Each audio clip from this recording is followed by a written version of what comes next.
Hello everyone. Let us begin macroeconomics. Chapter number 2 basically मैं आपको कराऊंगी and chapter number 2 जो है उसका नाम है basic concepts of macro economics.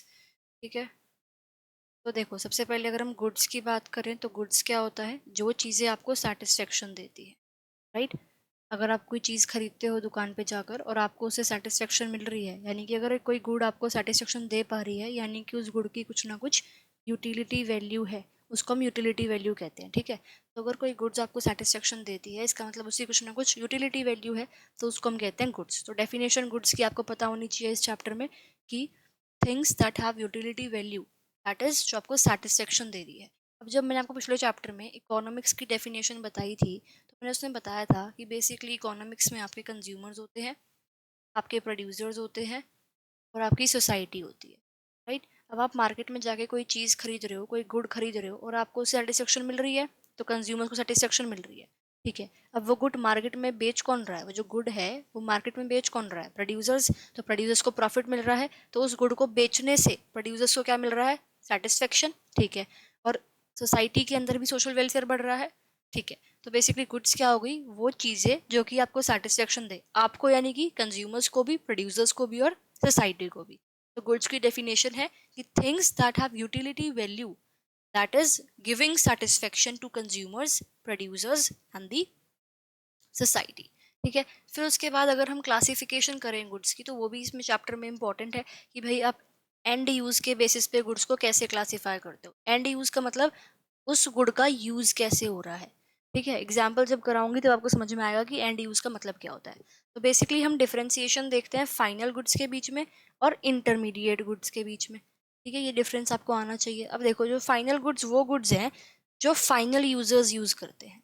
कौन यूज करते हैं, फाइनल यूजर्स। और ये दो टाइप के होते हैं, फाइनल कंज्यूमर गुड्स और final producer goods. For example, आपने दुकान से कार खरीदी, ठीक है, कौन आपने खरीदी, तो उस कार ने आपको सेटिस्फेक्शन दी, राइट।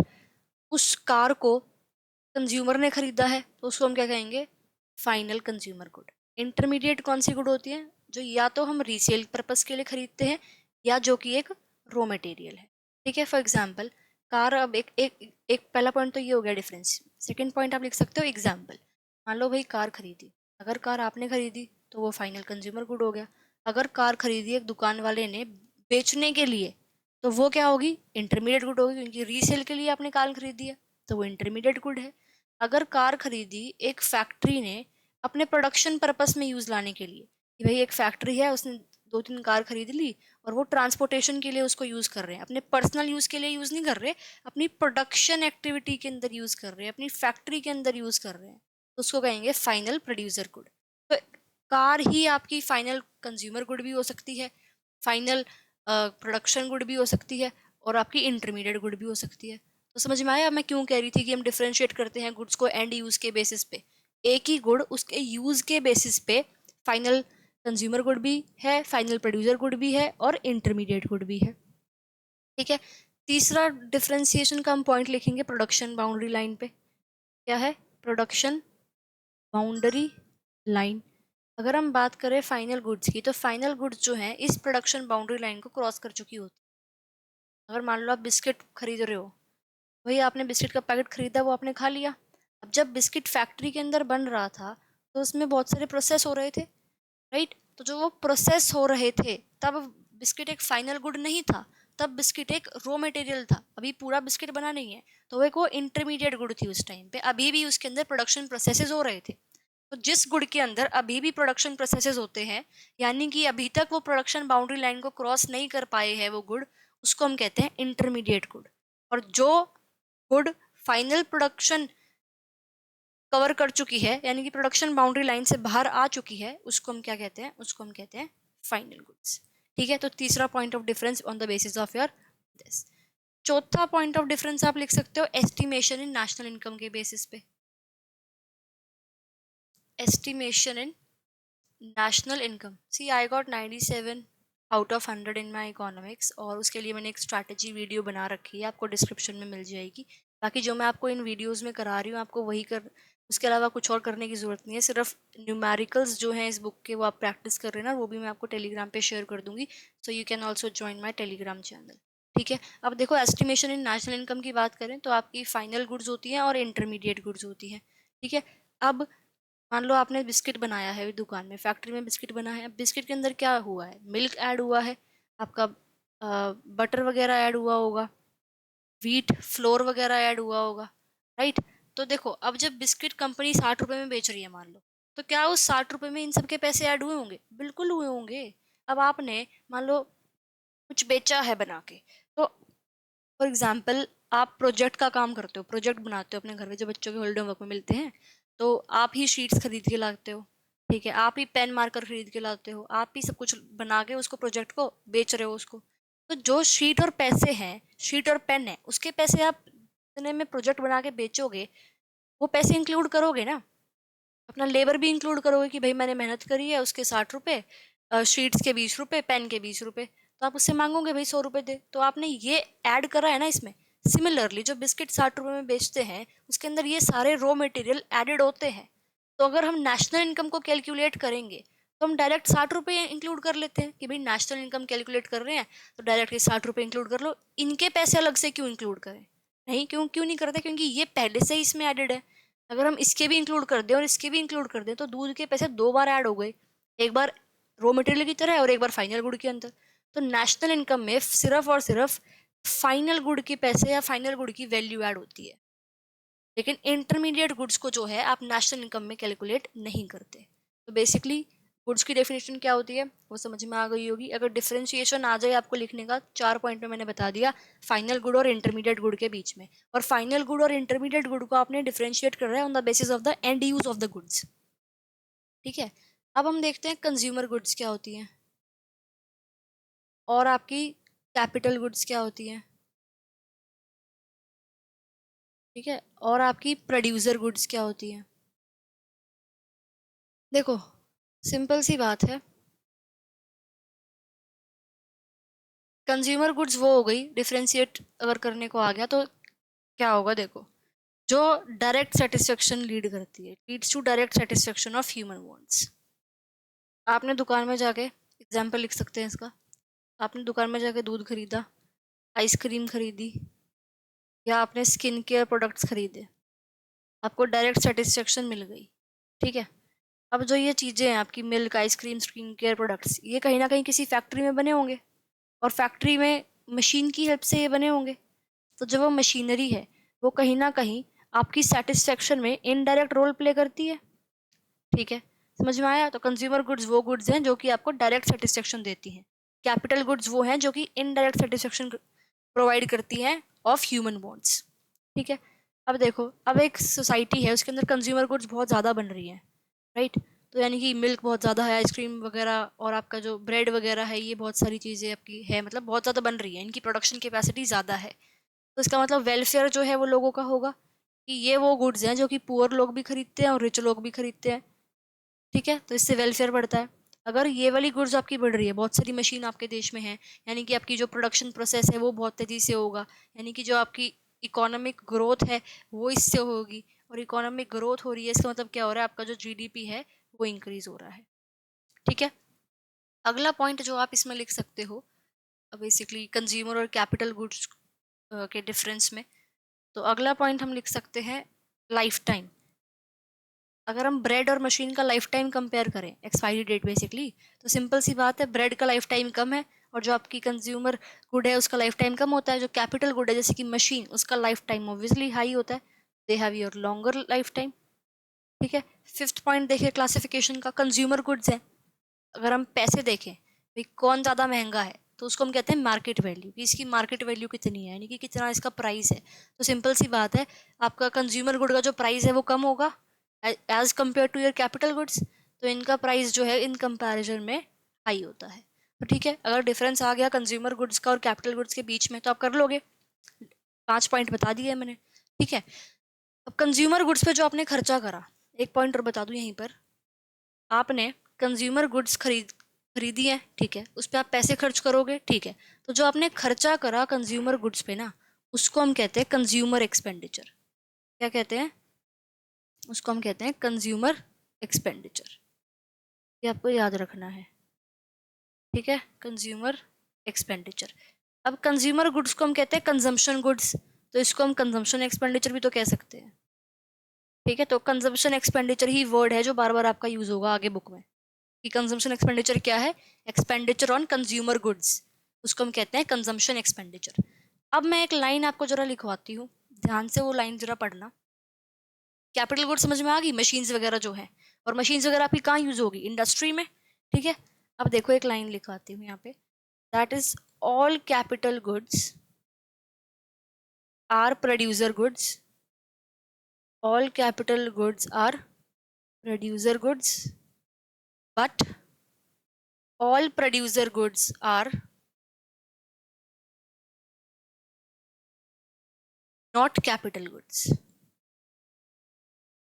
ठीक है। अब इसका समझाती हूँ आपको मतलब। देखो, अगर मैं प्रोड्यूसर गुड्स की बात करूँ, प्रोड्यूसर गुड्स की अगर मैं बात करूँ, तो प्रोड्यूसर गुड्स वो गुड्स होती हैं जो कि आपके प्रोडक्शन प्रोसेस में काम आती है। इसमें काम आती हैं, प्रोडक्शन प्रोसेस में, इंडस्ट्रीज में काम आती है। अब इंडस्ट्रीज में आपको मान लो बिस्किट बनाने हैं, तो आपको क्या चाहिए, मशीन चाहिए और आपको रॉ मटेरियल चाहिए, राइट, ठीक है। तो प्रोड्यूसर गुड्स कौन सी गुड्स हैं, जो कि आपकी प्रोडक्शन प्रोसेस में काम आती हैं, और वो दो तरीके की होती है, मशीन हो गई या रॉ मटेरियल हो गए, कैपिटल नहीं, रॉ मटेरियल, ठीक है। अब जब मशीन है, क्या वो आपकी कैपिटल गुड है, बिल्कुल है, ठीक है। और मशीन क्या प्रोडक्शन में यूज हो रही है, तो मशीन एक प्रोड्यूसर गुड भी है, ठीक है, लेकिन मशीन एक कैपिटल गुड भी है, ठीक है। तो every capital good is a production good, is a producer good, true और फॉल्स, ट्रू, ठीक है। अब रॉ मटेरियल एक प्रोड्यूसर गुड है, रॉ मटेरियल एक प्रोड्यूसर गुड है, बिल्कुल है। क्या रॉ मटेरियल एक कैपिटल गुड है, नहीं है। तो ये एक प्रोड्यूसर गुड तो है लेकिन कैपिटल गुड नहीं है। तो all producer goods are not capital goods, right. सारी की सारी मशीन क्या है, कैपिटल गुड, तो इसमें मशीन की जगह अगर मैं कैपिटल लिख दूं तो चलेगा ना। सारी की सारी कैपिटल गुड क्या है, प्रोड्यूसर गुड है, बट सारी की सारी प्रोड्यूसर गुड कैपिटल गुड नहीं है। कैपिटल गुड तो आपकी प्रोड्यूसर गुड का पार्ट हुआ, ठीक है। तो ये स्टेटमेंट समझ में आ गई अब, कि all the capital goods are producer goods but all the producer goods are not capital goods. यहाँ से क्वेश्चन आ जाता है, भाई इसको एक्सप्लेन कर दो, तो एग्जाम्पल के साथ जैसे मैंने अभी बताया ऊपर, इस तरह से एक्सप्लेन करके आ जाना, ठीक है। उसके अलावा जो इस चैप्टर से क्वेश्चन आता है वो आपका आ जाता है टाइप्स ऑफ कंज्यूमर गुड्स पे, ठीक है, टाइप्स ऑफ कंज्यूमर गुड्स। तो कंज्यूमर गुड्स है कौन सी, अच्छा एक पॉइंट आपका रह गया, कंजम्पशन एक्सपेंडिचर समझ में आ गया। कंजम्पशन एक्सपेंडिचर क्या होता है, जो आपका खर्चा हो रहा है किस पे, कंजम्पशन गुड्स पे, यानी कि कंज्यूमर गुड्स पे। उसके अलावा अगर हम बात करें, एक टर्म आता है आपका इन्वेस्टमेंट एक्सपेंडिचर। इन्वेस्टमेंट एक्सपेंडिचर क्या होता है, इन्वेस्टमेंट एक्सपेंडिचर होता है आपका खर्चा प्रोड्यूसर गुड्स पे, ध्यान रखना प्रोड्यूसर्स गुड्स पे, कैपिटल गुड नहीं बोल रही। और प्रोड्यूसर गुड्स में आपकी दोनों आती हैं, कैपिटल गुड भी और रॉ मटेरियल भी। तो investment expenditure is the expenditure on capital goods, ठीक है। एक सेकंड, मैंने उल्टा बता दिया क्या जी, दोबारा सुनो भाई। इन्वेस्टमेंट एक्सपेंडिचर कैपिटल गुड्स पे, रॉ मटेरियल पे नहीं होता, रॉ मटेरियल पे नहीं होता, आई एम सॉरी, ठीक है। इन्वेस्टमेंट एक्सपेंडिचर आपका खर्चा होता है किस पे, मशीन पे। मशीन पे आप इन्वेस्टमेंट करते हो ना, कभी सुना है मिल्क पे इन्वेस्टमेंट करते हुए, नहीं। तो ऐसे याद रह जाएगा कि भाई रॉ मटेरियल पे इन्वेस्टमेंट नहीं है, एक्सपेंडिचर एक्सपेंडिचर क्या है, मशीन पे जो खर्चा है। जो कैपिटल गुड्स पे जो खर्चा है उसको हम कहते हैं इन्वेस्टमेंट एक्सपेंडिचर, ठीक है। अब देखो कंज्यूमर गुड्स, कंज्यूमर गुड्स आपकी चार टाइप की होती है। एक तो गई आपकी ड्यूरेबल गुड्स, एक हो गई आपकी सेमी ड्यूरेबल गुड्स, एक हो गई आपकी नॉन ड्यूरेबल गुड्स, और फिर हो गई आपकी नॉन मटेरियल गुड्स। और नॉन मटेरियल गुड्स को हम कहते हैं सर्विसेज, ठीक है। नॉन मटेरियल गुड्स को हम क्या कहते हैं, सर्विसेज। अब देखो, ड्यूरेबल गुड्स वो गुड्स हो गई जिसको आप बहुत लंबे पीरियड तक यूज़ करते हो, और बहुत लंबे पीरियड तक यूज़ कर रहे हो यानी कि उसकी क्वालिटी अच्छी है, यानी कि वो महंगा होगा, तो यानी कि उनकी जो मार्केट वैल्यू है वो क्या है, हाई है, ठीक है। नॉन ड्यूरेबल गुड वो है जो कि नॉन ड्यूरेबल है, इसका मतलब क्या है कि भाई वो सिंगल कंजम्पशन गुड है। फॉर एग्जांपल आप आइसक्रीम लेके आए आज, आपने आज में खा ली, राइट? तो सिंगल कंजम्पशन गुड है कि एक बार कंज्यूम करी फिर वो खत्म है, तो सिंगल कंजम्पशन गुड, एक ही बार उसको कंज्यूम कर सकते हो। तो ये जो है, इसकी जो वैल्यू होती है वो रिलेटिवली लो वैल्यू होती है ना, इतनी महंगी थोड़ी आती है आइसक्रीम वगैरह आपकी कंपैरिजन टू मशीन्स। तो मशीन एक ड्यूरेबल गुड है आपकी। सेमी ड्यूरेबल गुड की अगर हम बात करें तो ये बेसिकली इतनी है कि भाई 1 साल तक चल जाती है, 1 साल या स्लाइटली मोर, थोड़ा सा ज़्यादा चल जाएंगी, 1 साल से चल जाएंगी या थोड़ी सी ज़्यादा। तो इनकी जो वैल्यू है वो इतनी ज़्यादा हाई नहीं होती। तो वैल्यू जो है not very high, market value basically इतनी महंगी नहीं होती बेसिकली ये। और नॉन सर्विस गुड, अगर नॉन मटेरियल गुड्स की हम बात करें जिनको हम सर्विस कहते हैं, फॉर एग्जाम्पल अगर आपको किसी को कॉल करना है, अभी फ़ोन उठाया, फ़ोन कर दिया, सर्विस है वो, right?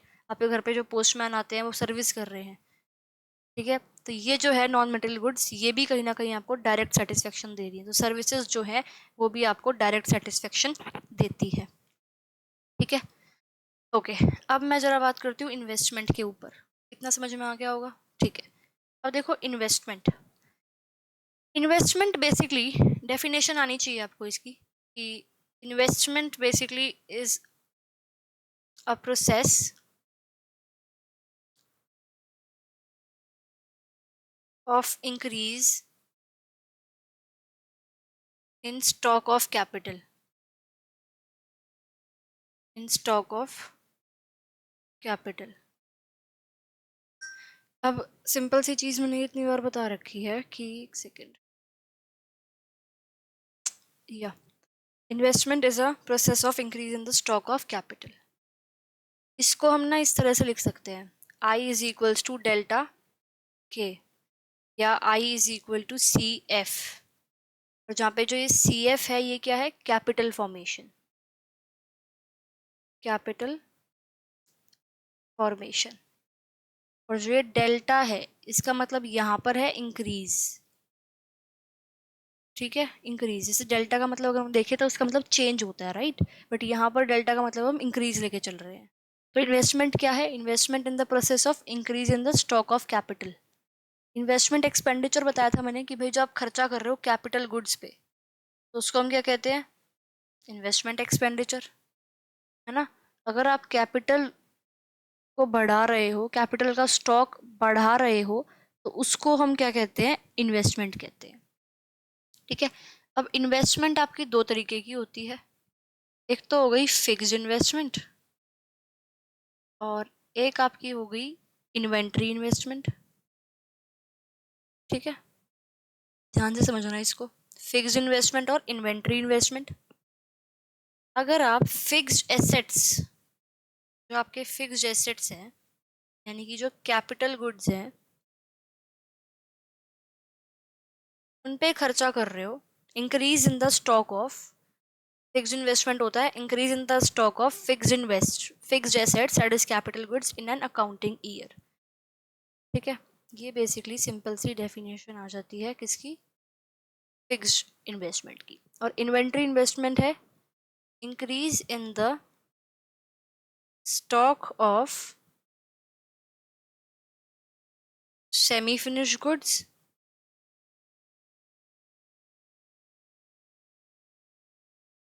Raw materials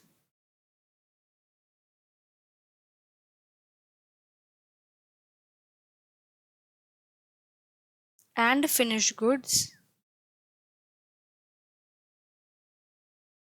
over a period of time. Definition है and you should learn them as it is, ठीक है?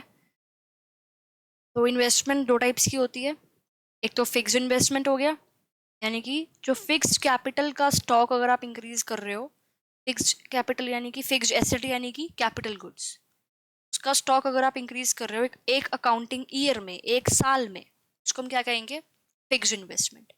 और अगर आप raw materials, semi finished goods या फिनिश्ड गुड्स का स्टॉक इंक्रीज कर रहे हो, तो उसको हम क्या कहेंगे, इन्वेंट्री इन्वेस्टमेंट, ठीक है?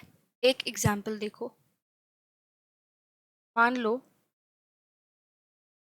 1 मार्च, 1 अप्रैल 2020 और 31 मार्च 2021 ये बेसिकली होता है फाइनेंशियल ईयर, राइट? इसे फाइनेंशियल ईयर कहते हैं।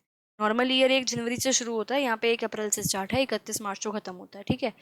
देखो, अगर मान लो 1 अप्रैल 2020 को आपके पास 1000 मशीन है, ठीक है, और 31 मार्च के पास 2021 में आपके पास 1500 मशीन हो गई, तो आपकी मशीन कितनी बड़ी है? 500, ठीक है? इसको हम क्या कहेंगे? फिक्स्ड इन्वेस्टमेंट या फिक्स्ड कैपिटल इन्वेस्टमेंट। एक अकाउंटिंग ईयर में, डेफिनेशन यही तो बताई थी कि एक अकाउंटिंग ईयर में जो इंक्रीज हो रहा है इन the stock of fixed assets, यानी कि कैपिटल गुड्स, और मशीन कैपिटल गुड्स ही है, राइट? तो देखिए 500 क्या हुआ आपका? फिक्स्ड कैपिटल इन्वेस्टमेंट या फिक्स्ड इन्वेस्टमेंट, कुछ भी कह लो, ठीक है? अब आपकी मशीन्स अगर बढ़ रही हैं तो सिंपल सी बात है, आपकी प्रोडक्शन कैपेसिटी बढ़ती है ना? प्रोडक्शन कैपेसिटी इंक्रीज होगी। प्रोडक्शन कैपेसिटी अगर इंक्रीज हो रही है तो सिंपल सी बात है, जीडीपी बढ़ रही है। प्रोडक्शन कैपेसिटी बढ़ रही है तो भाई ज़्यादा प्रोडक्शन होगी, प्रोडक्शन कैपेसिटी बढ़ रही है, प्रोडक्शन ज़्यादा होगी, मशीन ज़्यादा है, तो जीडीपी बढ़ रही है, तो इकोनॉमिक ग्रोथ हो रही है, फिर अभी सामान बेच रहे हो जाके, तो इकोनॉमिक डेवलपमेंट होती है उससे, राइट? अच्छा, एक चीज़ और बता दो, इसमें बहुत कंफ्यूजन होता है कईयों को। जो आपका इकोनॉमिक डेवलपमेंट है ना, इकोनॉमिक डेवलपमेंट वो होता है इकोनॉमिक ग्रोथ प्लस में वेलफेयर। इकोनॉमिक ग्रोथ यानी कि आपकी जीडीपी या नेशनल इनकम इंक्रीज होती है। वेलफेयर पता ही है, अगर ये दोनों चीजें हो रही है तब हम कहेंगे कि हमारे देश में इकोनॉमिक डेवलपमेंट हो रही है। अगर वेलफेयर नहीं बढ़ रहा और सिर्फ इनकम बढ़ रही है, सिर्फ जीडीपी बढ़ रहा है, तो हम कहेंगे इकोनॉमिक ग्रोथ हो रही है, इकोनॉमिक डेवलपमेंट नहीं यूज करेंगे वहां पे, ठीक है? तो ये समझ में आ गया आपको कि भाई फिक्स्ड इन्वेस्टमेंट क्या है, इन्वेंट्री इन्वेस्टमेंट क्या है, और इन्वेस्टमेंट क्या है। यू शुड रिमेंबर दिस, ये आपको पता होना चाहिए, ये याद होना चाहिए आपको, ये चीज़ फॉर्मूला, डेफिनेशन, ये इसकी डेफिनेशन की इन अकाउंटिंग ईयर लिखना है, ये over a period of time, ये चीज़ लिखनी है बाद में डेफिनेशन में, ये याद होनी चाहिए, ठीक है? उसके बाद अगर मैं बात करूं इन्वेस्टमेंट की, तो अपार्ट फ्रॉम दिस इन्वेस्टमेंट आपकी दो टाइप की और होती है, जैसे कि आपकी ग्रॉस इन्वेस्टमेंट और आपकी नेट इन्वेस्टमेंट, ठीक है?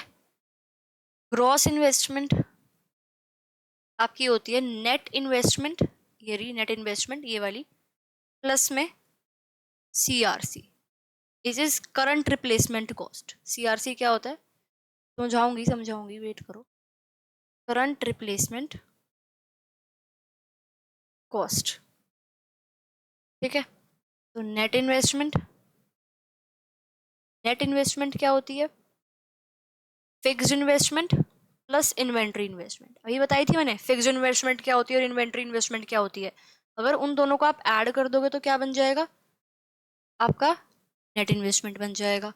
और आपका ग्रॉस इन्वेस्टमेंट का फॉर्मूला है नेट इन्वेस्टमेंट प्लस सीआरसी। और नेट इन्वेस्टमेंट क्या है? नेट इन्वेस्टमेंट है फिक्स्ड इन्वेस्टमेंट प्लस में इन्वेंट्री इन्वेस्टमेंट प्लस में सीआरसी। तो फिक्स्ड इन्वेस्टमेंट प्लस में इन्वेंट्री इन्वेस्टमेंट, इसको हम डेप्रिसिएशन भी बोलते हैं, ठीक है? ये समझाना है अब आपको, इतना तो समझ में आ गया। पिच अभी मैंने बताया था भाई फिक्स्ड इन्वेस्टमेंट क्या है, इन्वेंट्री इन्वेस्टमेंट क्या है, उन दोनों को ऐड करोगे तो क्या बन जाएगा? नेट इन्वेस्टमेंट बन जाएगी। फिर नेट इन्वेस्टमेंट के अंदर अगर आप डेप्रीसिएशन ऐड कर रहे हो, सिंपल सी बात इतनी है, ग्रॉस के अंदर ये बात है कि भाई अगर आप नेट इन्वेस्टमेंट के अंदर डेप्रीसिएशन ऐड कर रहे हो तो उसको हम क्या बोल देंगे? उसको हम बोल देंगे ग्रॉस इन्वेस्टमेंट। डेप्रीसिएशन का दूसरा नाम है सीआरसी, ठीक है? बेसिकली डेप्रीसिएशन का दूसरा नाम सीआरसी होता है, ठीक है? अब देखो डेप्रीसिएशन होता क्या है। डेप्रीसिएशन के ना काफ़ी सारे नाम है, तो कंफ्यूज होने की जरूरत नहीं है, जाती हूँ आपको। डेप्रीसिएशन, डेप्रीसिएशन को हम कंजम्पशन ऑफ फिक्स्ड कैपिटल भी बोलते हैं। क्या बोलते हैं? Consumption of fixed capital. Depreciation को हम सीआरसी भी बोलते हैं। सीआरसी क्या है? Current replacement cost. अगर मैं डेप्रीसिएशन की बात करूं तो आप इसकी डेफिनेशन आपको आनी चाहिए। क्या है? अगर कोई पूछो डेप्रीसिएशन बता दो तो आप डायरेक्ट एक लाइन में बोलो कि it is the loss of value of fixed assets. Loss of value of fixed assets. Simple सी बात है, मान लो आपके पास एक कार है, आपने वो 1 साल चला के सेकंड हैंड में बेच दी, तो क्या अगर आपने कार जितनी ही खरीदी थी उतने में बेचते हो सेकंड हैंड में? नहीं, कुछ पैसे कम करके बेचते हो ना। बेशक वो कार बिल्कुल सही हालत में हो, कोई एक्सीडेंट ना हुआ हो, कोई इस पे खरोच ना हो, कोई स्क्रैच ना हो, कुछ भी ना हो, सब कुछ सही चल रहा हो, बट फिर भी, और चलो आपने 1 साल तक चलाई ही नहीं है, मान लो सर्विस प्रॉपर कराई है, चलाई नहीं है, कुछ खराबी नहीं है उसमें, ठीक है, जैसी आई थी वैसी की वैसी है, फिर भी उसकी वैल्यू कम हो गई ना। तो जो फिक्स्ड एसेट्स होते हैं, जब उनकी वैल्यू कम हो जाती है, बेसिकली ऐसे रखे रखे ही हो गया, कुछ भी रीजन है, ऑब्वियसली कम हो जाती है उनकी वैल्यू। एक मशीन है इंडस्ट्री में, 10 साल बाद अगर वो मशीन मान लो मैंने अभी 50,000 की खरीदी है, तो क्या 10 साल बाद ही वो 50,000 की वैल्यू रहेगी उस सेम मशीन की? नहीं ना, उसको आप सस्ते में बेचोगे मेरे को, अगर वही मशीन अब मैं खरीद रही हूँ आपसे तो इसको कहते हैं डेप्रीसिएशन। ये जो फिक्स्ड एसेट्स है उनकी जो वैल्यू है उसमें जब लॉस आ जाता है तो उसको क्या कहते हैं? फिक्स्ड एसेट्स कहते हैं। Just give me a time, charger plug in कर लो। ओके, तो समझ में आ गया depreciation? It is the loss of value of fixed assets. ठीक है, अगर सीआरसी की डेफिनेशन अगर आ गई, वैसे तो नहीं आएगी भाई। करंट रिप्लेसमेंट कॉस्ट, ये है cost to replace the worn out assets, it is actually depreciation at economy as a whole. अगर हम देखो, डेप्रिसिएशन को हम बोल सकते हैं कंजम्पशन ऑफ फिक्स्ड कैपिटल, तो ये तो समझ में आ गया। करंट रिप्लेसमेंट कॉस्ट सीआरसी क्या है? अब जो कॉस्ट लगी आपको इस लॉस वैल्यू को वापस रीगेन करवाने के लिए, उसको बेसिकली हम कहते हैं CRC, current replacement cost. Definition याद रख लो इसकी कि it is the cost to replace the worn out assets. कोई पूछे सीआरसी बता दो, डायरेक्ट बोलो एक लाइन में कि it is the cost to replace the worn out assets, cost to replace the worn out assets. और या सिंपल एक वर्ड में बताना चाहो, एक दो वर्ड में, तो क्या बोलोगे? Depreciation at an economy as a whole, depreciation at economy as a whole. ठीक है, सो ये आपका कॉन्सेप्ट था डेप्रीसिएशन का, सीआरसी का, एंड ग्रॉस और नेट इन्वेस्टमेंट का। नेट इन्वेस्टमेंट फिक्स्ड प्लस में इन्वेंट्री, और इसके अंदर अगर हम डेप्रीसिएशन जोड़ दें तो ग्रॉस बन जाता है। तो एक छोटी सी अगर चीज़ यहाँ पे हम नोटिस करें तो क्या है कि अगर हम किसी भी नेट के अंदर डेप्रीसिएशन जोड़ दे तो क्या बन जा रहा है? ग्रॉस। तो ये चीज़ ध्यान रखना, आगे नेशनल इनकम में खैर यूज़ होगा। याद हो गया ये भाई, नेट के अंदर डेप्रीसिएशन जोड़ के क्या बन गया? ग्रॉस बन गया। तो नेट के अंदर डेप्रीसिएशन जोड़ के क्या बन गया? ग्रॉस। ठीक है, ये आगे आपका नेशनल इनकम में यूज़ होगा, बहुत सिंपल है नेशनल इनकम, कुछ मुश्किल नहीं है, ध्यान से देखते जाओ, समझ में आता रहेगा। ठीक है, अब देखो, instead of increasing the number of machines, अगर आपको जीडीपी इंक्रीज करना है तो मैंने तुम्हें बताया कि भैया नंबर ऑफ मशीन्स को इंक्रीज कर दो, राइट? नंबर ऑफ मशीन्स को इंक्रीज कर दो। अब अगर मशीन्स को इंक्रीज हम नहीं कर रहे हैं, हम एक काम करते हैं, जो हमारे पास मशीन्स है ना उसको ही हम रिप्लेस कर देते हैं अच्छी टेक्नोलॉजी वाली मशीन्स के साथ, अच्छी टेक्नोलॉजी वाली मशीन्स के साथ, राइट? बट अब टेक्नोलॉजी वाली मशीन, अब आपके अंदर मशीन है इंडस्ट्री के अंदर 20, अब आप 20 की 20 आप रिप्लेस करोगे तो आपको वो टेक्नोलॉजी अपने उस लेबर को सिखानी भी तो पड़ेगी। तो आप एकदम से तो ये नहीं कर सकते। तो अगर आपको जीडीपी इंक्रीज करनी है तो आप मशीन्स, अगर नंबर ऑफ मशीन्स आप नहीं बढ़ा रहे, नंबर मशीन्स का नहीं बढ़ा रहे हैं, मशीन्स की क्वालिटी, टेक्नोलॉजी इंक्रीज कर रहे हैं, टेक्नोलॉजी अपग्रेड कर रहे हैं, तो ये आपका एकदम से नहीं हो सकता, ये आपका शॉर्ट रन में नहीं हो सकता, राइट? आपको जो है काफ़ी टाइम लगेगा इसको करने के लिए। तो ये जो बेसिकली मैंने आपको बताया ना, ये कॉन्सेप्ट इतना सा 2 लाइनों का, ये आपकी मैक्रो इकोनॉमिक्स की बिगेस्ट एजम्पशन है। कीन्स ने दी थी ये। कीन्स कौन थे? Father of your macro economics. तो कीन्स ने ये आपको बताई थी कि भाई ये जो है आपकी बिगेस्ट एजम्पशन है मैक्रो इकोनॉमिक्स की। ठीक है, एडम स्मिथ वगैरह जो है इंपॉर्टेंट एजम्पशन बोली थी कि ये मैक्रो इकोनॉमिक्स की एक इंपॉर्टेंट एजम्पशन है। ठीक है, क्या है वो एजम्पशन? कि instead of increasing number of machines to increase GDP, technology can also be changed but it is not possible in the short run. ठीक है, अब देखो, डेप्रीसिएशन बताया ही था मैंने आपको अभी। डेप्रीसिएशन, डेप्रीसिएशन को इकोनॉमी एज अ होल पे क्या कहते हैं? सीआरसी कहते हैं। एक और नाम बताया था इसका, क्या? Consumption of fixed capital. CFC हो गया, इसको हम CA भी कहते हैं, कैपिटल कंजम्पशन अलाउंस। इसको हम रिप्लेसमेंट इन्वेस्टमेंट भी कहते हैं। तो ये जो सारे शब्द है ना, इसको बताऊँ क्यों बता रही हूँ अलग अलग नाम, आगे आपके यूज होते हैं नेशनल इनकम में। ये नेशनल इनकम अकाउंटिंग जब करेंगे तो ये इंटरचेंजेबली यूज हो जाते हैं नाम। तो आपको ये नाम पता होना चाहिए कि डेप्रिसिएशन को और क्या क्या कहते हैं। 4 नाम बता दिए। Current replacement cost CRC, consumption of fixed capital CFC, CCA capital consumption allowance, और रिप्लेसमेंट इन्वेस्टमेंट। ठीक है। अब डेप्रिसिएशन क्या था? Loss of value of fixed assets, right. अब डेप्रिसिएशन के कॉजेज क्या होते हैं, क्वेश्चन आ जाता है इस पर डायरेक्ट कि भाई एक कॉस्ट तो हो गया आपका नॉर्मल वियर एंड टीयर। ठीक है कि भाई नॉर्मल आप यूज कर रहे हो उसको, तो ठीक है, यूज करते करते चीजें खराब हो जाती हैं, परमानेंट थोड़ी चलती हैं, तो नॉर्मल वियर एंड टीयर। एक हो गया एक्सीडेंटल डैमेज। ठीक है, एक्सीडेंटल डैमेज। फिर तीसरा आपका अच्छा खासा पॉइंट है एक्सपेक्टेड ऑब्सोलेंस,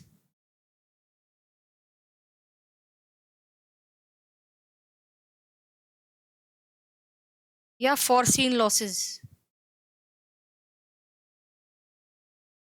ठीक है, और ये क्या है?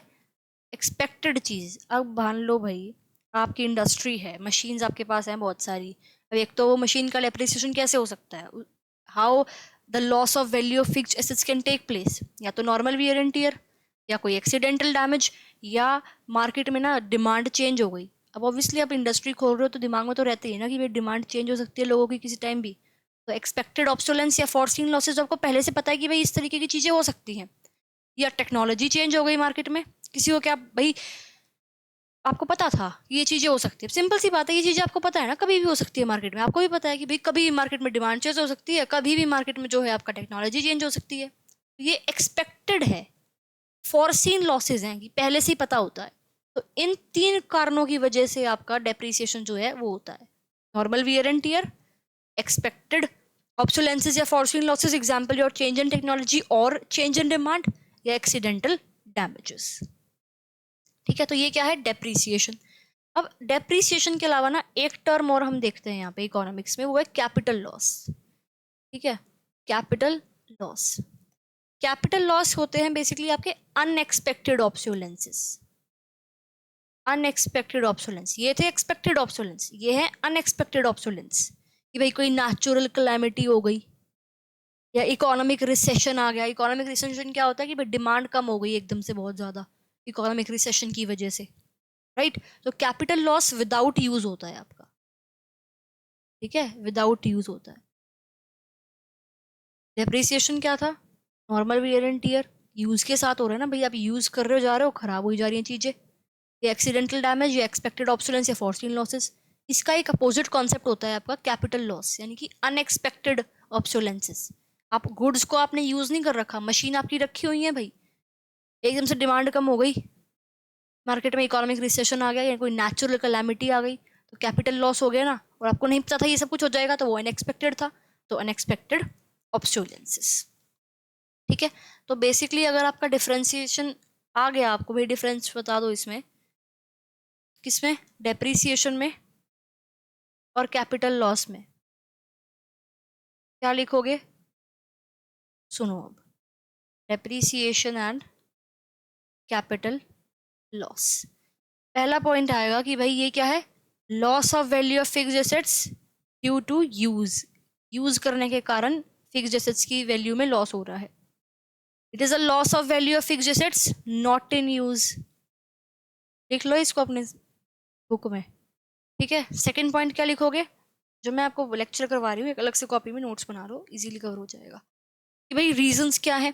तो it is due to your normal wear and tear, accidental damages, या expected obsolescence. And it is due to unexpected obsolescence, जो क्या है? नेचुरल कैलामिटीज या रिसेशन, इकोनॉमिक रिसेशन। ठीक है, डेप्रिसिएशन को नेशनल इनकम में हम इंक्लूड करते हैं, कैपिटल लॉस को हम नेशनल इनकम के अंदर इंक्लूड नहीं करते हैं। तीसरा पॉइंट ये। चौथा पॉइंट, इसको हम मैनेज करते हैं DRF से, डेप्रिसिएशन रिजर्व फंड, कि भाई ऑब्वियस ही बात है, इंडस्ट्रीज को पता है कि हमारी जो है ये खत्म हो सकती है टेक्नोलॉजी, या जो मशीन्स है उसकी वैल्यू कम हो सकती है, तो ऑब्वियसली उसको मैनेज करने के लिए कुछ ना कुछ तो करेंगे ही वो, तो उसे क्या कहते हैं हम, डेप्रिसिएशन रिजर्व फंड कहते हैं। क्या है अभी बताऊंगी। और इसके लिए आप बात कर सकते हो इंश्योरेंस की, कि भाई इंश्योरेंस जो होता है आपका फिक्स्ड एसेट्स का, उससे आप इसको मैनेज करते हो। इंश्योरेंस ऑफ फिक्स्ड एसेट्स, ऐसे कोई स्पेशल तरीके से फंड नहीं बना रखा आपने कैपिटल लॉस को मैनेज करने के लिए। तो ये 4 डिफरेंस हो गए। अब हम डीआरएफ देखते हैं कि एक्चुअली डीआरएफ जो है वो होता क्या है, डेप्रिसिएशन रिजर्व फंड होता क्या है। ये एक प्रोविजन है for protection from depression, sorry depreciation, protection चाहिए किससे, डेप्रिसिएशन से। तो बेसिकली उसके लिए ये एक फंड बना रखा है DRF, depreciation reserve fund, mandatory होता है ये, ठीक है। It is a fund to replace your worn out assets, जो वॉर्न आउट एसेट्स हैं उसको रिप्लेस करने के लिए फंड बनाया जाता है, ठीक है। अब देखो, मान लो आपकी एक मशीन है, आपने वो 10,000 रुपए की खरीदी है, ठीक है। उस पर डेप्रीसिएशन है 10% पर एनम, यानी कि हर 1 साल में वो 10% उसकी जो क्वालिटी है वो कम हो जाती है।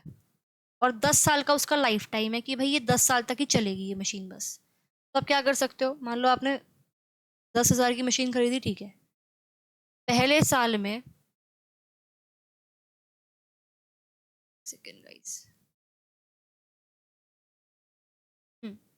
आपने 10,000 की मशीन खरीदी, ठीक है। पहले साल में इसका आप 10% रखते हो कहाँ पे, अपने डेप्रीसिएशन रिजर्व फंड में, ठीक है। फिर दूसरा साल आता है, तीसरा साल आता है, इस तरह से करते करते आप इसमें पैसे जमा लेते हो अपने प्रॉपर तरीके से। हर साल इतने इतने परसेंट जो है पैसे रख दिए डीआरएफ में। 10 साल में पैसे जमा हो जाएंगे बहुत सारे, राइट। अब 10 साल में बहुत सारे पैसे आपके पास जमा हो जाएंगे, तो वो जो आपके पास यहाँ पैसे मिलेंगे उससे आप फिर नई मशीन खरीद लेते हो। अब कोई मेरे से बोलेगा कि अभी आपने 10,000 की मशीन खरीदी, 10 साल बाद जरूरी थोड़ी है आपको वो मशीन 10,000 की मिल गई, राइट। अच्छा सा क्वेश्चन है कि भाई 10,000 की मशीन आपने खरीदी थी, आपने डीआरएफ जमा कर लिया, तो जरूरी थोड़ी है उसके बाद आप वो 10,000 की मशीन ही मिले वो आपको अगले 10 साल बाद, राइट। तो उसके लिए मैं आपको आज क्या आंसर दूंगी, देखो सिंपल सी एक बात होती है, हम जो प्रॉफिट कमाती है जो आपकी इंडस्ट्रीज, फिर मैं आगे पढ़ेंगे खैर इसको डिटेल में, बट अगर हम देखें प्रॉफिट, प्रॉफिट आपका होता है डिविडेंड प्लस में कॉरपोरेट टैक्स प्लस में कॉरपोरेट सेविंग, ठीक है। तो जो ये कॉरपोरेट सेविंग है ना, इसको फिर वो आपकी इंडस्ट्री यूज करती है मशीन को खरीदने में, ठीक है। क्वेश्चन ये था कि यार आपने 10,000 की मशीन खरीदी थी, आपने डीआरएफ में अपने 10,000 रुपये जमा लिए, ठीक है। हर साल अगर आप जोड़ते गए 1,000 रुपये, तो आपके 10 साल के बाद 10,000 रुपये इस डीआरएफ में बन जाएंगे। लेकिन 10 साल बाद अगर आपको वो मशीन खरीदनी है, तो वो 10,000 की थोड़ी मिलेगी, ऑब्वियसली प्राइस बढ़ के मिलेगी। तो उस टाइम पे क्या करोगे, तो उस टाइम पे इंडस्ट्री अपनी कॉरपोरेट सेविंग यूज करती है, ठीक है। कॉरपोरेट सेविंग को दूसरे नाम अगर बताऊं तो लिख लेना, इसको आगे काम आ सकते हैं आपके ये नेशनल इनकम में क्वेश्चंस को सॉल्व करते हुए। कॉर्पोरेट सेविंग को हम रिटर्न्ड अर्निंग भी कहते हैं, इसको हम कॉन्टीजेंट फंड भी कहते हैं। बेसिकली ये जो है इंडस्ट्रीज अपने पास सेव करके रखती है कि भी आगे इमरजेंसी में यूज कर सकें इसको, कॉर्पोरेट सेविंग को। तो प्रॉफिट बेसिकली ये आपका है dividend plus corporate tax plus corporate saving, ठीक है।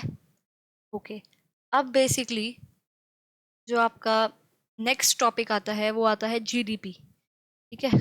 अब सुनो, जीडीपी, जीडीपी देखेंगे कैसे एस्टिमेट करते हैं, रियल जीडीपी क्या है, नॉमिनल जीडीपी क्या है, ठीक है। उसकी थोड़ी सी रियल जीडीपी जो है उसको हम किस में यूज करते हैं, एक्सटर्नलिटीज क्या है, capital good, real flow, money flow, ये सब देखते हैं इस चैप्टर में। अब देखो जीडीपी की ना डेफिनेशन मैं आपको लिखवा रही हूँ, बट डोंट वरी, जब मैं आपको नेक्स्ट चैप्टर कराऊंगी जिसके अंदर आपके सारे जीडीपी, जीएनपी, एनएनपी ये सब कुछ है, तब मैं आपको ट्रिक बताऊंगी कि कैसे आपको इसकी डेफिनेशन याद रखनी है जीडीपी की, ठीक है। तो जीडीपी बेसिकली होता है आपका gross domestic product, gross domestic product. इसकी डेफिनेशन है कि it is the market value definition कैसे आएगी ना, ये सब समझाऊंगी आपको नेक्स्ट आने वाली videos. Market value of final goods and services produced in the domestic territory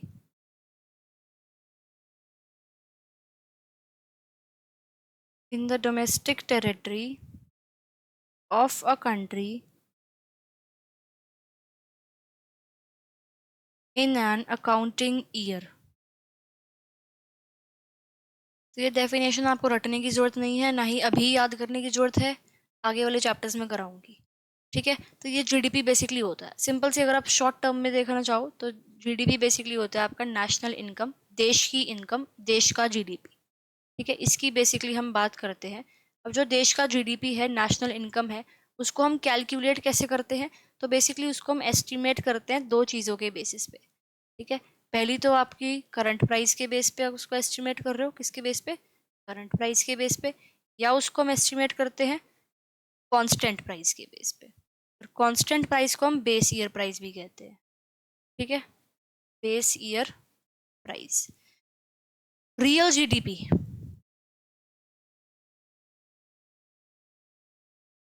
और एक होता है आपका नॉमिनल जीडीपी।